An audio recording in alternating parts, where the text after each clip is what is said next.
중국 문자학계가 술렁였습니다. 5천년 한자 역사를 가진 나라의 언어학자들이 불과 580년 전 만들어진 문자를 연구 가치가 높은 체계로 분류했습니다. 베이징 대학 문자학 연구소는 규칙 기반 확장형 문자라는 학술 용어를 붙였죠. 더 놀라운 건 디지털 처리 효율성 분석에서 한자와의 비교 연구가 시작됐다는 겁니다. 감정이 아닌 구조로, 우열이 아닌 기능으로 평가받은 한글. 지금부터 중국 문자학계가 주목한 한글 구조의 충격 실화 시작합니다. 저는 베이징 대학 중문학과에서 문자학을 전공한 연구자입니다. 중국에서 문자학은 감정의 영역이 아닙니다. 우수하다, 열등하다는 판단은 학술 논문에 등장하지 않죠. 우리는 문자를 구조, 재현성, 학습 경로로 분석합니다. 이 기준은 냉정합니다. 역사가 길다고, 사용 인구가 많다고 우수한 문자가 되는 건 아니니까요. 2019년 가을, 저는 베이징 중관촌에 있는 중국사회과학원 언어연구소 세미나실에 있었습니다. 그날 주제는 음소문자 체계의 구조적 다양성이었죠. 발표자는 리민 교수였습니다. 그는 화면에 라틴 문자, 키릴 문자, 아랍 문자를 띄웠습니다. 그리고 한 장을 더 넘겼죠. 한글이었습니다. 이 문자는 독특합니다.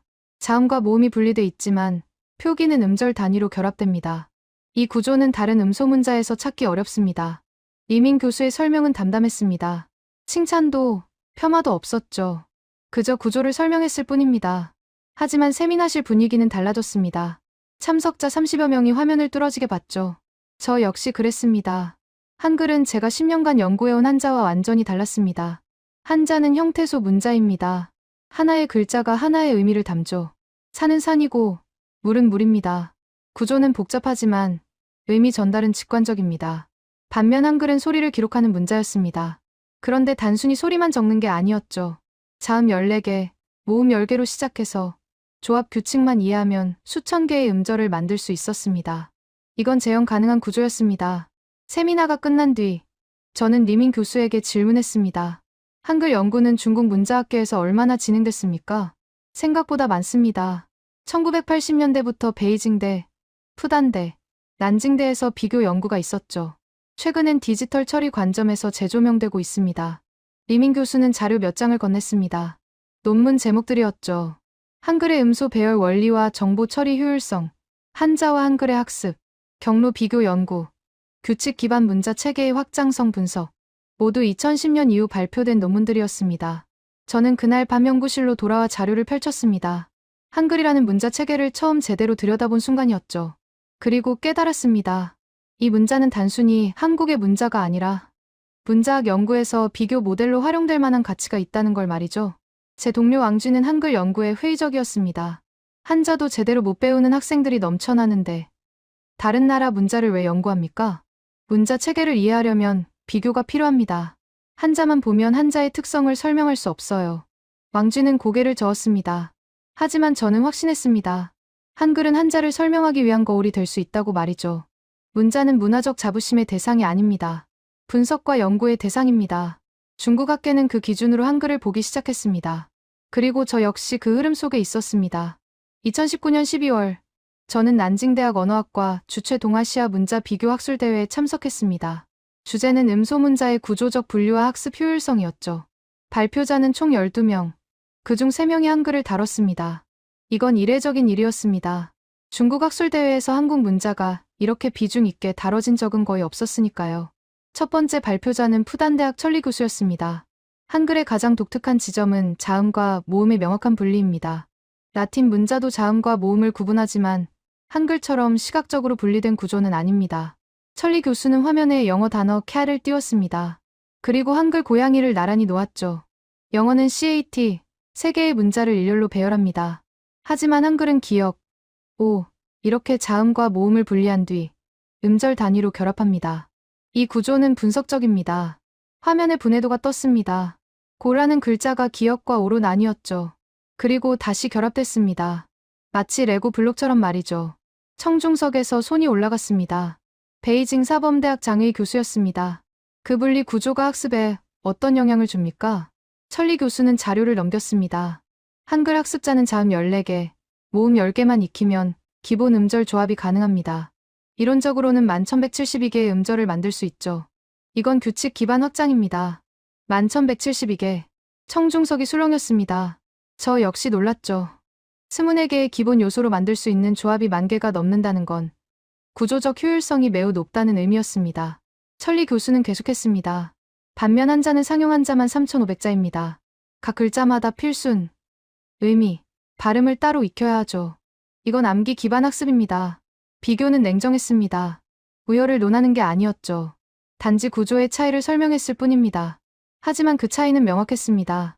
두 번째 발표는 베이징 대학 류샤오밍 교수였습니다. 한글의 자음은 발음 기관을 반영합니다. 기역은 혀뿌리가 목구멍을 막는 모양, 이은은 혀끝이 위신몸에 닿는 모양, 미음은 입술이 담은 모양입니다. 화면에 발음 기관 도해가 떴습니다. 입, 혀, 목구멍의 단면도였죠. 그리고 한글 자음들이 하나씩 겹쳐졌습니다. 기역, 이은, 미음, 시옷. 각 글자가 발음 위치와 정확히 대응됐습니다. 이건 단순한 기호가 아닙니다. 설명 가능한 설계입니다. 류샤오밍 교수의 표현은 강렬했습니다. 설명 가능한 설계. 이건 중국 문자학계에서 매우 높은 평가였죠. 한자도 상형, 지사, 회의 같은 조자 원리가 있지만 모든 글자를 일관된 원리로 설명할 순 없습니다. 하지만 한글 자음은 달랐습니다. 점심시간, 저는 류샤오밍 교수와 식사를 했습니다. 교수님, 한글 자음 구조를 처음 봤을 때 어떤 느낌이었습니까? 류샤오밍 교수는 잠시 생각하더니 말했습니다. 놀랐습니다. 15세기에 이런 음성학적 분석이 가능했다는 게 믿기지 않았죠. 현대 음성학 개념과 거의 일치합니다. 한자와 비교하면 어떻습니까? 한자는 의미 중심, 한글은 소리 중심입니다. 비교 자체가 공정하지 않아요. 다만 소리를 기록하는 방식에선 한글이 더 체계적입니다. 류샤오밍 교수의 답변은 조심스러웠지만 핵심은 명확했습니다. 한글은 음소문자로서 매우 정교한 구조를 갖췄다는 것이죠. 오후 세션에서는 칭화대학 순민 교수가 발표했습니다. 한글 모음은 천지인 개념을 반영합니다. 가로획은 땅, 세로획은 사람, 점은 하늘을 상징하죠. 이건 철학적 기반을 가진 문자입니다. 순민 교수는 모음 아, 야, 여를 화면에 띄웠습니다. 그리고 각 획의 의미를 설명했죠. 세로획이 기본이 되고 가로획과 결합하면서 음가가 달라진다는 것이었습니다. 이 구조는 수학적입니다. 기본 요소의 배치와 방향만으로 다른 음가를 만들어냅니다. 청중석에서 질문이 나왔습니다. 그렇다면 한글은 인공 문자입니까? 순민 교수는 고개를 끄덕였습니다. 맞습니다. 한글은 자연 발생한 문자가 아니라 설계된 문자입니다. 이게 바로 연구 가치가 높은 이유죠. 학술대회가 끝난 뒤 저는 호텔방으로 돌아와 노트를 펼쳤습니다. 하루 종일 들은 내용을 정리했죠. 자음과 모음의 분리, 발음 기관의 반영, 철학적 기반, 규칙 기반 확장. 이 모든 게 한글이라는 하나의 문자 체계 안에 들어 있었습니다. 저는 처음으로 생각했습니다. 이 문자는 단순히 소리를 적는 도구가 아니라 언어를 분석하고 체계화한 결과물이라고 말이죠. 2020년 3월, 저는 베이징 왕징에 있는 중국언어학회 본부에서 열린 소규모 워크숍에 참석했습니다. 주제는 음성학적 문자 설계 원리였죠. 참석자는 8명뿐이었지만 모두 중국 언어학계의 핵심 연구자들이었습니다. 저는 그중 가장 어린 축에 속했죠. 발표를 맡은 사람은 중국사회과학원 음성학연구소 장하이펑 소장이었습니다. 오늘은 한글 자음 체계를 음성학 관점에서 분석하겠습니다. 특히 좋은 위치와 글자 형태의 대응 관계에 집중할 겁니다. 장하이펑 소장은 화면에 인체 발성기관 단면도를 띄웠습니다. 입술, 치조, 경구개, 연구개, 성문. 5개의 좋은 위치가 표시됐죠. 한글 자음 기역은 혀뿌리가 연구개를 막는 모양입니다. 니은은 혀끝이 치조에 닿는 모양, 미음은 두 입술이 닫히는 모양, 시옷은 혀끝이 치조 뒤에서 공기를 내보내는 모양, 이응은 목구멍이 열린 모양입니다. 화면에 한글 자음 5개가 나란히 떴습니다. 기역, 니은, 미음, 시옷, 이응. 그리고 각 글자 옆에 해당 발음 기관 이미지가 겹쳐졌죠. 놀라웠습니다. 글자 모양과 발음 위치가 정확히 일치했습니다. 이건 우연이 아니었죠. 더 흥미로운 건 획추가 원리입니다. 기역에 획을 하나 더하면 키읔이 됩니다. 같은 위치에서 나는 소리지만 더 거센 발음이죠. 니은에 획을 더하면 디귿, 미음에 획을 더하면 비읍, 시옷에 획을 더하면 지읒이 됩니다. 화면이 바뀌었습니다. 기역 키읔, 니은 디귿 티읕, 미음 비읍 피읍, 시옷 지읒 치. 가획 관계가 정리됐죠. 이건 음성학적 체계입니다. 같은 좋은 위치에서 나는 소리를 시각적으로 그룹화한 겁니다. 학습자는 이 규칙만 이해하면 발음과 글자의 관계를 예측할 수 있습니다. 베이징 대학 자오원 교수가 손을 들었습니다. 그렇다면 15세기 조선에 현대 음성학 수준의 분석 능력이 있었다는 말입니까? 장하이펑 소장은 고개를 끄덕였습니다.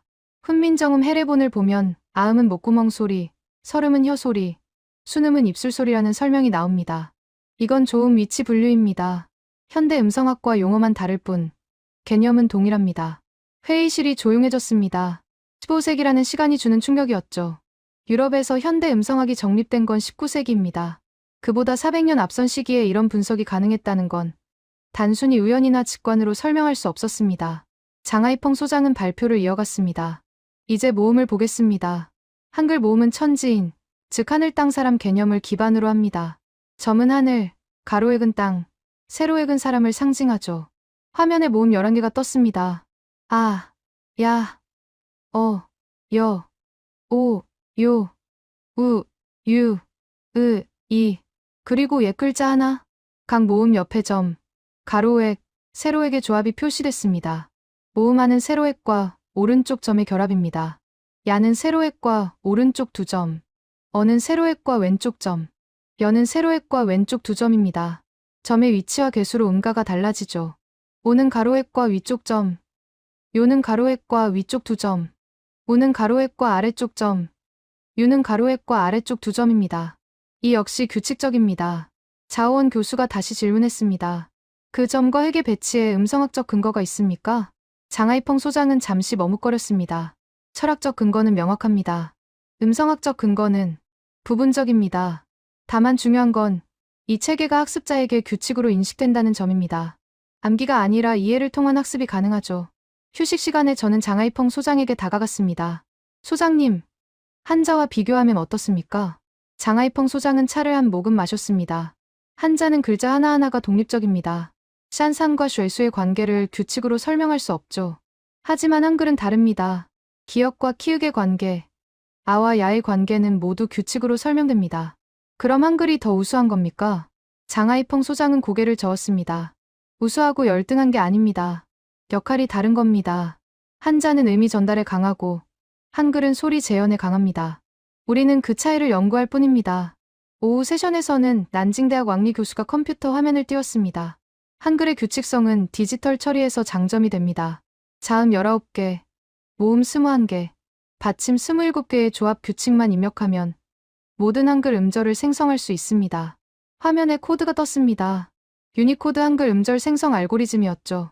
반면 한자는 각 글자를 개별적으로 입력해야 합니다. 약 2만 자를 데이터베이스에 저장하고 검색해야 하죠. 이건 구조적 차이입니다. 왕리 교수는 그래프를 보여줬습니다. 한글 입력 프로그램과 한자 입력 프로그램의 용량 비교였죠.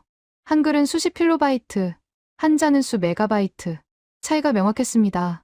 워크숍이 끝난 뒤 저는 자료를 정리하며 생각했습니다. 한글 자음은 발음 기관을 보여주고 모음은 공간 개념을 담았습니다. 이 두 가지가 결합해서 음절을 만들었죠. 그리고 그 조합은 규칙적이고 예측 가능했습니다. 이건 설계된 문자였습니다. 자연 발생한 다른 문자들과는 근본적으로 달랐죠. 그리고 그 설계는 15세기에 이루어졌습니다. 저는 노트에 한 줄을 적었습니다. 한글은 음성학과 철학을 결합한 문자 체계다. 2020년 7월, 저는 상하이 푸단대학 언어학과 여름 세미나에 초청받았습니다. 주제는 제2언어 학습자의 문자 습득 과정이었죠. 참석자 중에는 중국에서 한국어를 가르치는 교수들도 있었습니다. 그들의 발표가 제게는 충격이었습니다. 첫 발표자는 상하이 외국어대학 김메이 교수였습니다. 저는 15년간 중국 학생들에게 한국어를 가르쳤습니다. 한글 교육에서 가장 놀라운 점은 학생들이 3시간 만에 읽기를 시작한다는 겁니다. 3시간. 청중석이 술렁였습니다. 저는 믿기 어려웠죠. 한자는 초등학교 6년 동안 배워도 완전히 익히지 못합니다. 3,500개의 상용 한자를 읽고 쓰려면 최소 5년이 걸립니다. 김메이 교수는 화면에 수업 과정을 띄웠습니다. 첫 시간에 자음 14개를 가르칩니다. 기역, 이은, 디귿, 리을, 미음, 비읍, 시옷, 이응, 지읒, 치읒, 키읔, 티읒, 피읍, 키읔. 각 자음의 발음과 형태를 연결하죠. 두 번째 시간에 모음 10개를 가르칩니다. 아, 야, 어, 여, 오, 요, 우, 유, 으, 이. 그리고 자음과 모음을 결합하는 규칙을 설명합니다. 세 번째 시간에 받침을 가르칩니다. 그리고 학생들에게 간단한 단어를 읽게 합니다. 나무, 사람, 학교, 책. 대부분의 학생이 읽습니다. 화면에 학생 설문조사 결과가 떴습니다. 3시간 수업 후 한글을 읽을 수 있습니까? 라는 질문에 87%가 예라고 답했습니다. 베이징 어원대학 리샤오 교수가 손을 들었습니다. 그건 단순 암기 아닙니까? 24개를 외운 것뿐이죠. 김메이 교수는 고개를 저었습니다. 아닙니다. 학생들은 규칙을 이해합니다. 제가 처음 보는 단어 컴퓨터를 칠판에 쓰면 학생들이 읽습니다. 키읔어미음, 피읍뷰, 티유터. 조합 규칙을 적용한 겁니다. 김메이 교수는 영상을 틀었습니다. 실제 수업 장면이었죠. 한 학생이 칠판의 단어를 더듬거리며 읽었습니다. 킨, 치킨. 학생은 웃으며 말했습니다. 이거 영어네요. 교실에 웃음이 터졌죠. 학생들은 한글을 읽었지만 그게 외래어인 줄 몰랐던 겁니다. 이건 순수하게 조합 규칙만으로 해독한 결과였습니다. 두 번째 발표는 난징대학 천지의 교수였습니다. 저는 한자와 한글의 학습 곡선을 비교 연구했습니다. 200명의 학생을 대상으로 6개월간 추적했죠. 화면에 그래프가 떴습니다. 가로축은 학습 시간, 세로축은 읽기 가능한 글자 수였습니다. 한글 그래프는 처음 3시간에서 급격히 상승했다가 이후 완만해졌습니다. 반면 한자 그래프는 계속 서서히 상승했죠. 한글은 초기 학습 속도가 매우 빠릅니다. 하지만 이후엔 어휘 학습이 필요하죠. 한자는 초기 학습이 느리지만 글자 자체에 의미가 있어서 어휘 확장이 상대적으로 수월합니다. 천지의 교수는 계속했습니다. 중요한 건 한글 학습자들이 규칙을 안다고 느낀다는 점입니다. 학습자 심리 조사 결과 한글 학습자의 92%가 더 배울수록 이해된다고 답했습니다. 반면 한자 학습자는 54%만 그렇게 답했죠. 이 차이는 명확했습니다. 한글은 규칙 기반, 한자는 암기 기반. 학습자가 느끼는 통제감이 달랐던 겁니다.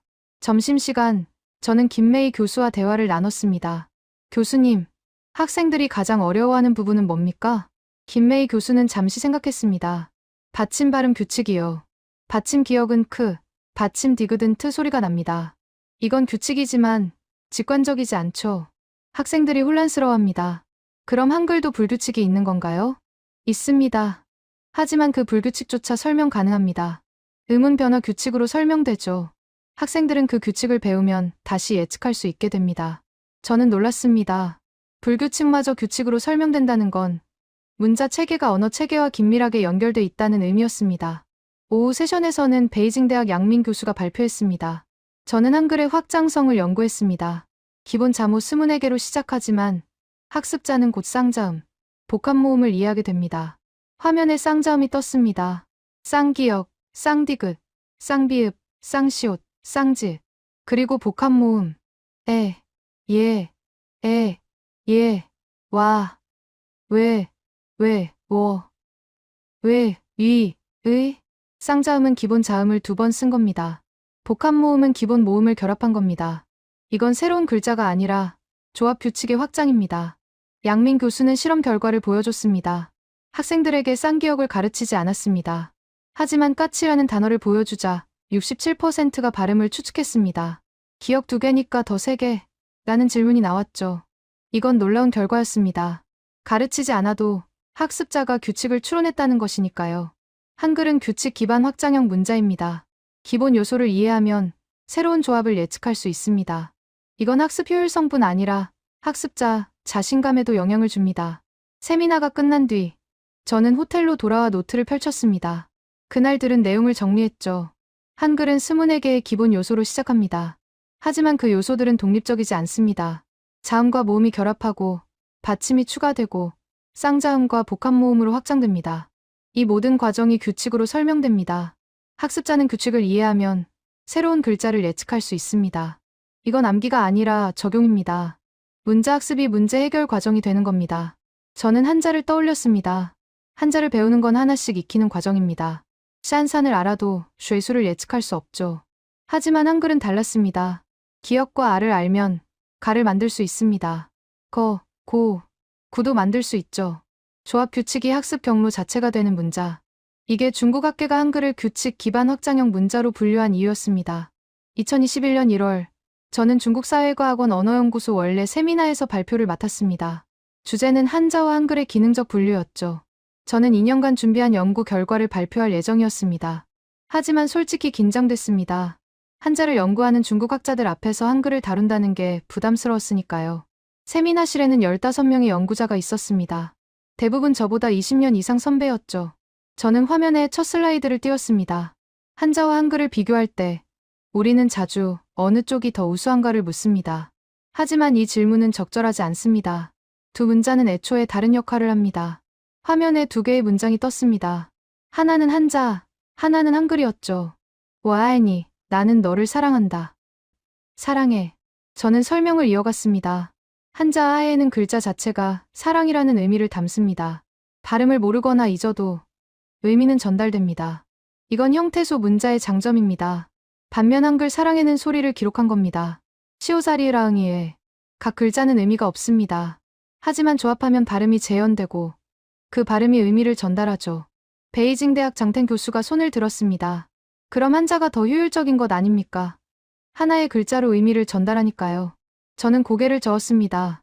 상황에 따라 다릅니다. 만약 새로운 개념을 기록해야 한다면 어떻게 됩니까? 컴퓨터, 인터넷, 스마트폰 이런 단어들을 한자로 어떻게 표기합니까? 화면이 바뀌었습니다. 한자 표기가 떴습니다. 电脑 전내, 후리행왕 호련망, 智能手机 지능수기. 이건 번역입니다. 원래 발음과는 다르죠. 반면 한글은 컴퓨터, 인터넷, 스마트폰으로 그대로 발음을 기록합니다. 장텐 교수는 미간을 찌푸렸습니다. 그건 한자의 단점이 아니라 언어 정책의 차이 아닙니까? 저는 잠시 망설였습니다. 그리고 답했습니다. 맞습니다. 하지만 그 정책의 배경에 문자 특성이 있습니다. 한자는 새로운 소리를 기록하기 어렵습니다. 그래서 의미 번역을 선택하죠. 한글은 소리 재현이 쉽습니다. 그래서 음차 표기를 선택합니다. 중국 사회과학원 리위안 연구원이 끼어들었습니다. 하지만 한자의 장점도 분명합니다. 팡이엔 방언이 달라도 글자는 이해됩니다. 광동어 사용자와 베이징어 사용자가 발음은 다르지만 같은 글자를 읽죠. 이건 통합의 도구입니다. 저는 고개를 끄덕였습니다. 동의합니다. 한자는 의미 중심이기 때문에 발음 차이를 넘어섭니다. 이건 중국처럼 언어 다양성이 큰 지역에선 큰 장점이죠. 반면 한글은 표준 발음 체계가 필요합니다. 화면에 도표가 떴습니다. 가로축은 의미 전달력, 세로축은 소리 재현력이었습니다. 한자는 의미 전달력이 높고 한글은 소리 재현력이 높았죠. 이건 우열이 아니라 특성입니다. 한자는 의미 전달에 강하고 한글은 소리 재현에 강합니다. 어느 쪽이 우수한지는 사용 목적에 달렸습니다. 푸단대학 왕시우 교수가 질문했습니다. 그렇다면 학습 효율성은 어떻습니까? 한글이 더 쉽다는 건 명확해 보입니다. 저는 조심스럽게 답했습니다. 기초학습은 그렇습니다. 하지만 고급학습은 다릅니다. 한글은 문자를 익히는데 시간이 적게 걸리지만 어휘를 익히는 데는 시간이 필요합니다. 한자는 문자를 익히는데 시간이 오래 걸리지만 글자 자체가 의미를 담아서 어휘 확장이 상대적으로 빠릅니다. 화면에 그래프가 떴습니다. 학습 시간에 따른 이해도 변화였죠. 한글은 초기에 급상승했다가 완만해졌고 한자는 서서히 상승했습니다. 두 그래프는 2년 정도 지점에서 교차했습니다. 초기 학습자에겐 한글이 유리하고 장기 학습자에겐 한자가 유리할 수 있습니다. 이것도 역할 차이입니다. 세미나가 끝난 뒤 리위안 연구원이 저에게 다가왔습니다. 자네 발표는 균형 잡혔네. 하지만 솔직히 물어보지. 개인적으론 어느 쪽이 더 낫다고 생각하나? 저는 잠시 고민했습니다. 연구원님, 저는 한자를 10년 넘게 연구했습니다. 한자의 아름다움과 깊이를 압니다. 하지만 한글을 공부하면서 느낀 건 이 문자가 다른 목적으로 설계됐다는 겁니다. 한자는 문명을 기록하기 위해 발전했고 한글은 백성이 쓰기 쉽게 만들어뒀습니다. 목적이 다르니 비교 자체가 공정하지 않습니다. 리위안 연구원은 고개를 끄덕였습니다. 좋은 답이야. 우리 학계가 필요한 건 바로 그런 태도지. 감정이 아니라 구조로 보는 거 말이야. 저는 연구실로 돌아와 창밖을 바라봤습니다. 베이징 거리엔 한자 간판들이 빼곡했죠. 저 글자들이 담고 있는 역사와 문화를 생각했습니다. 그리고 한글을 떠올렸습니다. 단순해 보이지만 정교한 그 구조를 말이죠. 두 문자는 다른 길을 걸어왔습니다. 한자는 수천 년 동안 변화하고 축적됐고 한글은 설계되고 반포됐습니다. 한자는 의미를 담았고 한글은 소리를 담았습니다. 어느 쪽이 우수한지 묻는 건 의미가 없었습니다. 마치 망치와 드라이버 중 어느 게 더 좋은 도구냐고 묻는 것과 같았죠. 용도가 다른데 비교가 무슨 의미일까요? 중국 문자학계는 이 질문에서 벗어나고 있었습니다.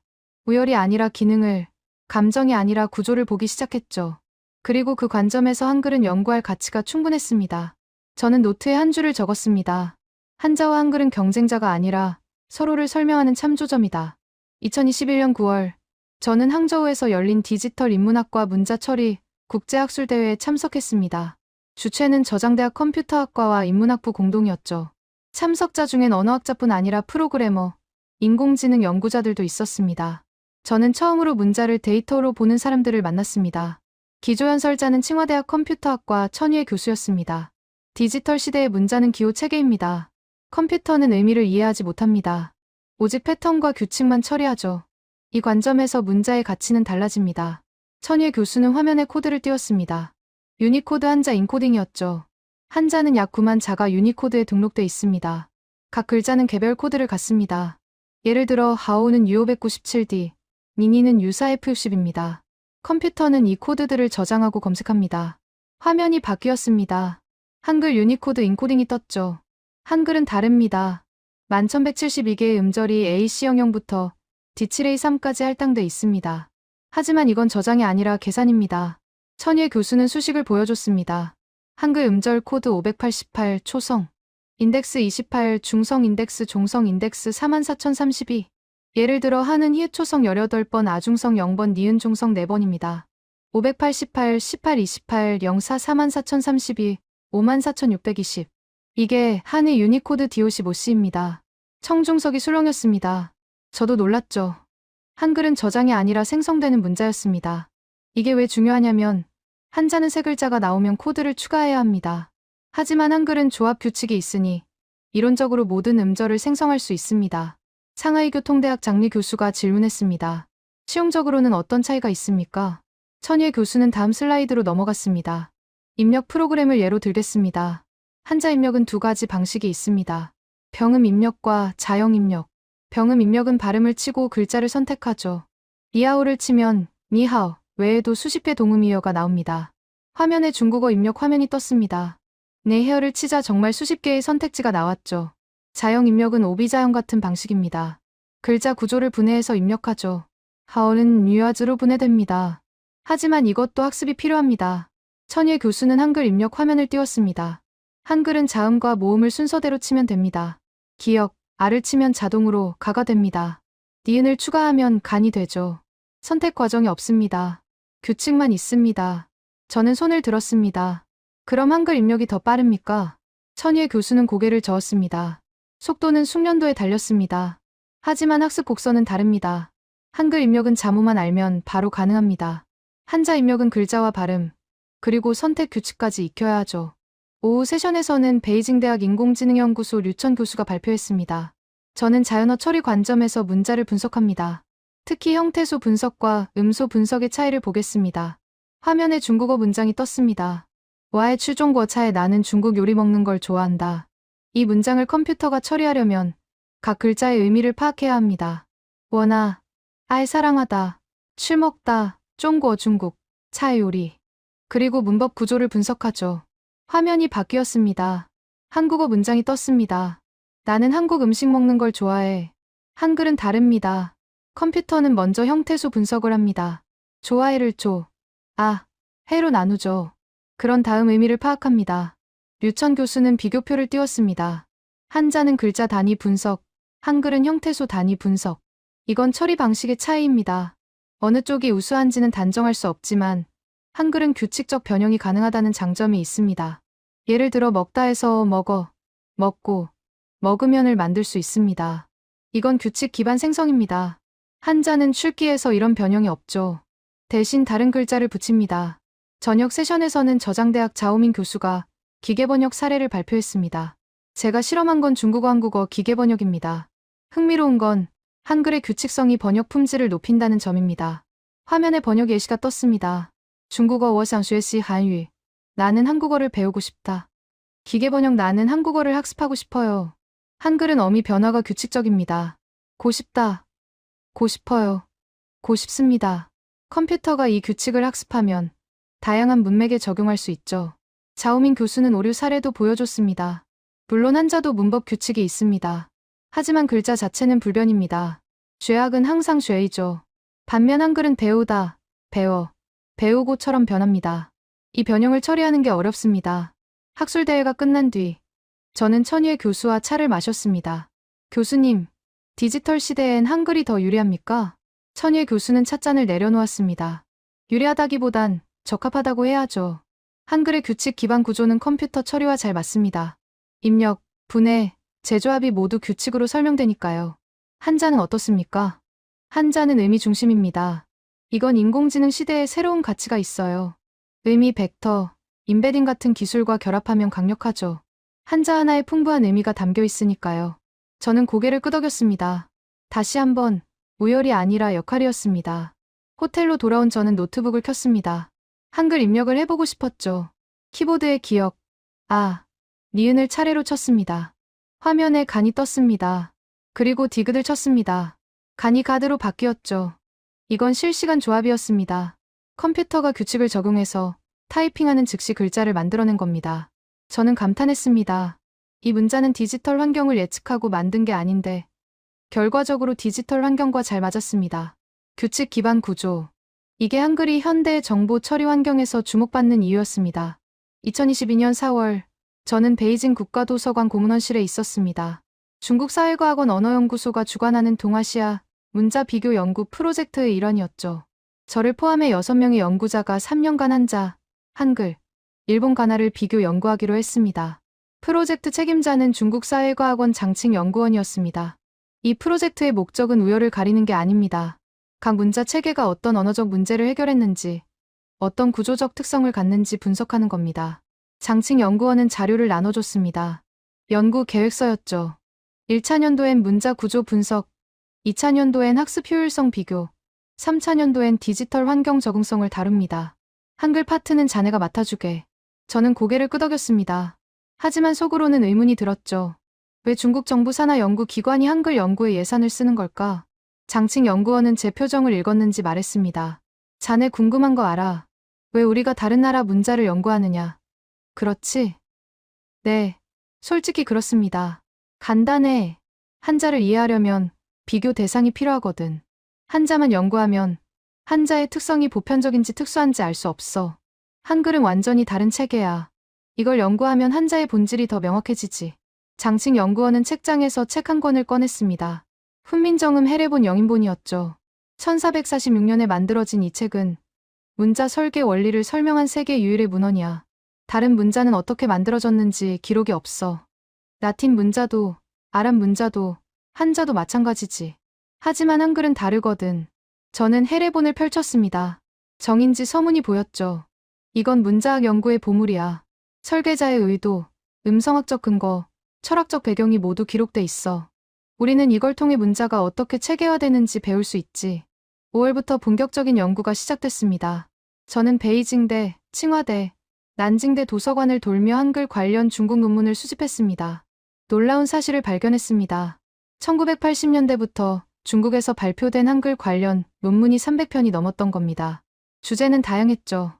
의문론, 형태론, 문자학, 비교 언어학, 심지어 문자 디자인까지. 베이징대 도서관에서 찾은 1987년 논문이 인상적이었습니다. 제목은 한글 자무 체계의 음성학적 합리성 연구였죠. 저자는 베이징대 중문학과 천샤오밍 교수였습니다. 논문 결론부에 이런 문장이 있었습니다. 한글은 음소문자 설계의 이상적 모델에 가깝다. 자음과 모음의 명확한 분리, 좋은 위치의 체계적 반영. 규칙 기반 확장성은 다른 음소문자에서 찾기 어려운 특성이다. 이는 문자 유형문 연구에서 중요한 참조점이 된다. 참조점. 이 단어가 핵심이었습니다. 중국 학계는 한글을 우수한 문자로 칭송하는 게 아니라 연구 도구로 활용하고 있었던 겁니다. 7월, 저는 난징대학 언어학과 학술 세미나에 참석했습니다. 발표자는 류메이 교수였죠. 저는 한글과 일본 가나를 비교 연구했습니다. 둘 다 표문자지만 구조가 완전히 다릅니다. 화면에 히라가나와 한글이 나란히 떴습니다. 가나는 음절 문자입니다. 아는 하나의 단위죠. 분해할 수 없습니다. 하지만 한글 아는 자음 이음과 모음 아의 결합입니다. 이건 음소문자입니다. 가나는 46개, 기본 문자로 일본어의 모든 소리를 표기합니다. 한글은 24개 자모로 1172개 음절을 만듭니다. 이 차이가 학습 경로를 바꿉니다. 류메이 교수는 실험 결과를 보여줬습니다. 중국인 학습자에게 가나와 한글을 각각 가르쳤습니다. 가나는 암기 방식, 한글은 규칙 학습 방식이었죠. 3개월 후 가나 학습자는 46개를 익혔지만 새로운 음절을 만들지 못했습니다. 한글 학습자는 24개를 익히고 새로운 조합을 예측했습니다. 이건 우열이 아닙니다. 구조 차이입니다. 가나는 고정된 음절 체계에 적합하고 한글은 개방된 음절 체계에 적합합니다. 청중석에서 질문이 나왔습니다. 그렇다면 한글이 더 과학적인 겁니까? 류메이 교수는 잠시 망설였습니다. 과학적이라는 표현은 조심스럽습니다. 다만 한글이 음성학 이론을 명시적으로 반영한다는 건 분명합니다. 이게 연구 가치가 높은 이유죠. 세미나가 끝난 뒤 저는 류메이 교수와 대화를 나눴습니다. 교수님, 중국에서 한글 연구가 이렇게 활발한 줄 몰랐습니다. 류메이 교수는 웃었습니다. 우리는 한글을 감정적으로 보지 않아요. 그냥 흥미로운 연구 대상이죠. 한자와 완전히 다른 체계니까 비교하면 양쪽 모두 더 잘 이해할 수 있어요. 한국에선 한글을 자랑스러워한다고 들었습니다. 그건 자연스러운 감정이죠. 하지만 학술 연구에선 감정을 빼야 해요. 우리는 한글이 우수해서가 아니라 분석 가치가 있어서 연구합니다. 가을, 저는 프로젝트 중간 보고서를 작성했습니다. 제목은 한글의 구조적 특성과 문자 유형 문적 의의였죠. 결론부에 이렇게 썼습니다. 한글은 음소문자 설계의 전형적 사례다. 자음과 모음의 분리, 조음 위치의 체계적 반영, 규칙 기반 확장성은 문자, 유형문 연구에서 중요한 참조점이 된다. 한자와의 비교를 통해 형태소 문자와 음소문자의 기능적 차이가 명확해진다. 이는 우열의 문제가 아니라 역할의 문제다. 장칭 연구원은 보고서를 읽고 고개를 끄덕였습니다. 좋아. 이게 우리가 원하는 관점이야. 우수하다, 열등하다가 아니라 다르다는 거지. 그 차이를 이해하는 게 연구의 목적이거든. 저는 질문했습니다. 연구원님, 이 프로젝트 결과는 어디에 쓰입니까? 언어학 교과서, 문자학 이론서, 그리고 언어 정책 참고 자료로 쓸 거야. 특히 소수민족 문자 개발이나 개선할 때 참고할 수 있지. 한글의 규칙 기반 구조는 좋은 모델이거든. 그날 저녁, 저는 연구실 창가에 앉아 생각했습니다. 중국 학계가 한글에 주목하는 이유는 명확했습니다. 칭찬하려는 게 아니라 활용하려는 거였죠. 한글은 문자학 이론을 검증하는 도구였고, 다른 문자와 비교하는 기준점이었고, 새로운 문자 설계의 참고 모델이었습니다. 이게 바로 연구 가치였습니다. 감정이 아닌 분석, 자부심이 아닌 이해. 이것이 중국 문자학계가 한글을 대하는 태도였습니다. 2023년 10월, 저는 베이징 국제회의 센터에서 열린 제15회 국제문자학회 동아시아 분과 학술대회 폐회식에 참석했습니다. 3일간의 학술대회가 끝나가고 있었죠. 27개국에서 온 120명의 연구자들이 한자리에 모였던 대회였습니다. 저는 한글 세션의 좌장을 맡았었죠. 폐회식 기조연설자는 베이징 대학 문자학과 리중화 석좌 교수였습니다. 그는 중국 문자학계의 원로였죠. 80대 후반이었지만 목소리는 또렷했습니다. 지난 3일간 우리는 다양한 문자 체계를 논의했습니다. 한자, 한글, 가나, 키릴 문자, 아랍 문자, 각각의 역사와 구조를 살펴봤죠. 리중화 교수는 화면에 여러 문자를 띄웠습니다. 이 문자들에는 우열이 없습니다. 다만 역할이 다릅니다. 어떤 문자는 의미 전달에 강하고, 어떤 문자는 소리 재현에 강합니다. 어떤 문자는 역사를 담고, 어떤 문자는 효율을 추구합니다. 화면에 한글이 크게 떴습니다. 한글은 특별한 사례입니다. 자연 발생한 문자가 아니라 설계된 문자이기 때문입니다. 우리는 이 문자를 통해 의도적 체계화가 무엇을 의미하는지 배울 수 있습니다. 리중화 교수는 훈민정음 해례본 이미지를 띄웠습니다. 15세기에 이미 음성학적 분석, 체계적 분류, 규칙 기반 확장이 이뤄졌습니다. 이건 문자학 역사에서 매우 드문 사례입니다. 그리고 바로 이 점이 한글의 연구 가치를 높입니다. 폐회식이 끝난 뒤 저는 회의장 로비에서 동료 연구자들과 대화를 나눴습니다. 푸단대학 천리 교수가 말했습니다. 이번 학회에서 한글 관련 발표가 12건이었어. 전체의 15%야. 10년 전만 해도 23건이었는데 말이지. 난징대학 왕리 교수가 덧붙였습니다. 관심이 높아진 건 분명해. 특히 젊은 연구자들 사이에서 디지털 인문학이 뜨면서 규칙 기반 문자 체계가 재조명받는 거지. 저는 질문했습니다. 그렇다면 중국 학계의 한글 평가는 뭐라고 요약할 수 있을까요? 천리 교수는 잠시 생각하더니 답했습니다. 효율적 구조. 이게 핵심이야. 한글은 최소한의 요소로 최대한의 조합을 만들어내는 체계거든. 24개로 1172개를 만드는 건 구조적 효율성이 높다는 증거지. 왕리 교수가 이어갔습니다. 그리고 설명 가능성. 자음은 발음 기관을 반영하고, 모음은 공간 개념을 담고, 조합은 규칙으로 설명돼. 이게 다른 문자와 가장 다른 점이야. 저는 고개를 끄덕였습니다. 4년간 한글을 연구하며 제가 느낀 것과 정확히 일치했습니다. 11월, 저는 중국사회과학원에 최종 보고서를 제출했습니다. 제목은 한글의 구조적 특성과 비교 문자학적 의의였습니다. 보고서 결론은 이렇게 끝났습니다. 한글은 자음과 모음의 명확한 분리, 규칙적 조합, 설명 가능한 구조라는 점에서 연구 가치가 높은 문자다. 이는 음소문자의 이상적 모델에 가깝다. 다만 이는 한글이 한자보다 우수하다는 의미가 아니다. 두 문자는 다른 역할을 하며 다른 강점을 갖는다. 한자는 의미 전달과 문화 축적에 강하고 한글은 소리 재현과 학습 효율에 강하다. 비교 연구를 통해 우리는 각 문자의 본질을 더 명확히 이해할 수 있다. 장칭 연구원은 보고서를 읽고 만족스러운 표정을 지었습니다. 좋아. 이 보고서는 교육부와 문화부에 제출될 거야. 그리고 내년 봄에 출판될 동아시아 문자 비교 연구 단행본에 포함될 거고. 감사합니다, 연구원님. 자네 덕분에 우리가 한글을 제대로 이해하게 됐어. 이건 한자 연구에도 도움이 돼. 비교 대상이 있어야 특성이 명확해지거든. 12월, 저는 베이징 대학 객원연구원 계약을 갱신했습니다. 앞으로 3년간 한글과 한자의 디지털 처리 비교 연구를 진행하기로 했죠. 연구실로 돌아온 저는 책상에 앉아 창밖을 바라봤습니다. 베이징 겨울하늘은 회색빛이었지만 마음은 맑았습니다. 저는 4년 전을 떠올렸습니다. 중국사회과학원 세미나실에서 처음 한글을 본 순간을 말이죠. 그때는 그저 낯선 문자였습니다. 하지만 지금은 달랐죠. 한글은 제게 문자학이 무엇인지 다시 가르쳐준 스승이었습니다. 문자는 문화적 자부심의 대상이 아니라 분석의 대상이라는 것. 우열이 아니라 역할을 봐야 한다는 것. 감정이 아니라 구조로 접근해야 한다는 것. 저는 노트북을 열었습니다. 그리고 새 연구 계획서의 첫 문장을 썼습니다. 한글과 한자는 서로를 비추는 거울이다. 한글을 통해 한자의 특성을 이해하고 한자를 통해 한글의 가치를 확인한다. 이것이 비교 문자학의 본질이다. 문장을 쓰고 나니 한 가지가 명확해졌습니다. 중국 문자학계는 한글을 이상화하지 않습니다. 숭배하지도 않죠. 다만 분석하고 이해하고 활용합니다. 한글의 자음과 모음 분리는 음소문자의 전형을 보여줍니다. 규칙적 조합은 문자 체계의 효율성을 증명합니다. 설명 가능한 구조는 의도적 설계의 결과를 보여주죠. 이것이 중국 학계가 한글에 주목하는 이유입니다. 우수해서가 아니라 효율적이기 때문입니다. 아름다워서가 아니라 분석 가능하기 때문입니다. 저는 창밖을 보며 생각했습니다. 한글이 세계에서 가장 우수한 문자인지는 모르겠습니다. 그건 아마 영원히 답할 수 없는 질문일 겁니다. 하지만 한 가지는 확실합니다. 한글은 연구할 가치가 충분한 문자입니다. 그리고 그 가치는 감정이 아니라 구조에서 나옵니다. 중국 문자학계가 한글을 보는 시선은 이겁니다. 존중하되 객관적으로, 연구하되 편견 없이, 활용하되 이해를 바탕으로.